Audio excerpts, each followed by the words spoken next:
Sometimes God doesn't change your life, He changes you first. Evening settled over the ancient hilltop temple. This is the story of Aaradhya, who sat on the cold stone still, silent, searching. In her palms a small diya flickered, the last glow of her fading hope. Her eyes brimmed with tears. "God, please," she whispered, "give me peace." Behind her, the world kept moving, but inside, time stood still. And then everything froze. No wind, no sound.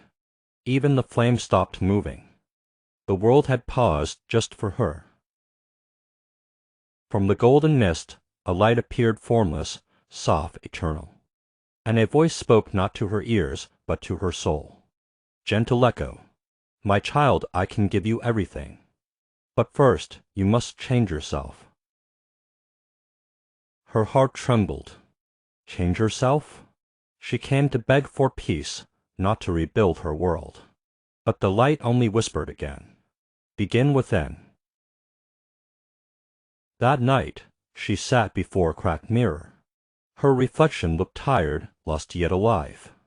For the first time, she saw the truth.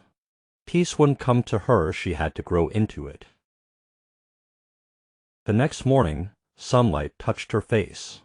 She opened a small notebook and wrote just 2 words. "Thank you."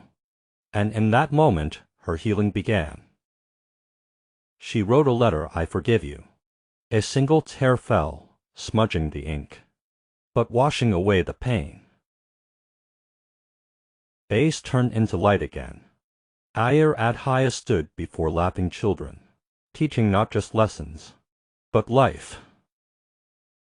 One golden dusk, she climbed the same temple steps, this time not to ask, but to thank.